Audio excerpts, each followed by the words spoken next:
Bonsoir le Tibat, c'est Stanley qui vous parle en direct de Capital FM, la meilleure et surtout la seule radio de la capitale. Aujourd'hui, nous allons aborder 4 sujets qui sont passés il y a quelques jours. Tout d'abord, le kidnapping, enfin surtout la prise d'otage d'un ministre nigérien. Ensuite, les 3 ans de l'accord Epstein. Eh oui, déjà 3 ans. Ensuite, un vol de fournitures scolaires dans la capitale. Et pour terminer, l'histoire de notre belle ville, la capitale. Bon, commençons par notre premier sujet. Il y a environ 2 jours, le ministre nigérien Amadou Garbasani a été pris en otage avec des enfants alors qu'il était dans une école pour faire une conférence.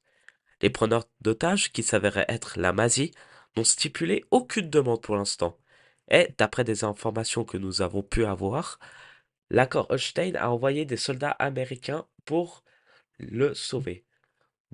Nous ne connaissons aucune information sur ces soldats ni leur manière de faire, mais nous espérons que le ministre ira bien.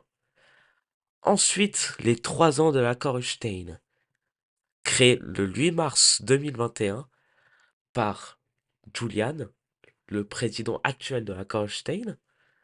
Cet accord a été surtout créé pour rassembler toutes les armées du monde et s'entraider. Bah, c'est essentiellement grâce à ça que l'accord Epstein a envoyé ses soldats au Nigeria. Cet accord, bien sûr, a été créé pour soutenir les autres pays, pas pour attaquer directement la Masie. Même s'il y a quelques mois, il a failli avoir une attaque générale sur le QG de la Masie, qui s'est mal déroulée malheureusement. Nous sommes tous de Chicago. Je pense que tout le monde a perdu quelqu'un là-bas. Heureusement, moi, c'est pas le cas. Mais je sais que certains de mes collègues ont perdu malheureusement. Bon, nous nous remettons toujours de nos pertes, même si la perte de Chicago a rendu la capitale encore plus vulnérable qu'elle est aujourd'hui.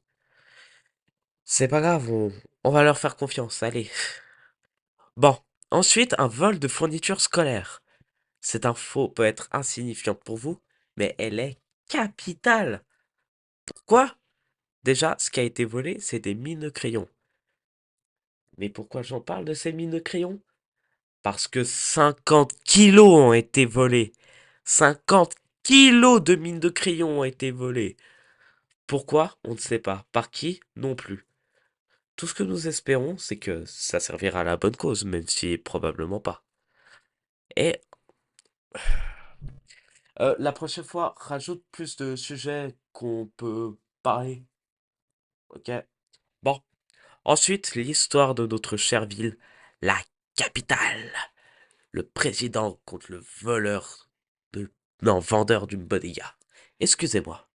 Bon, je vais vous raconter son histoire.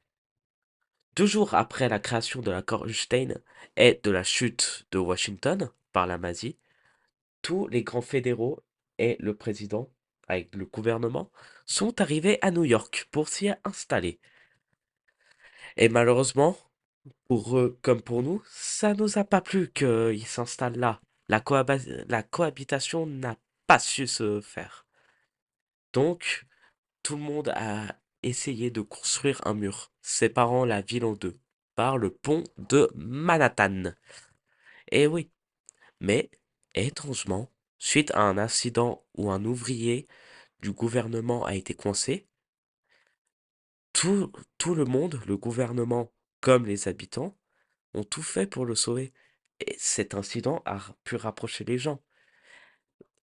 C'est grâce à ce mur qui devait les séparer qu'aujourd'hui, la cohabitation se fait entre tout le monde.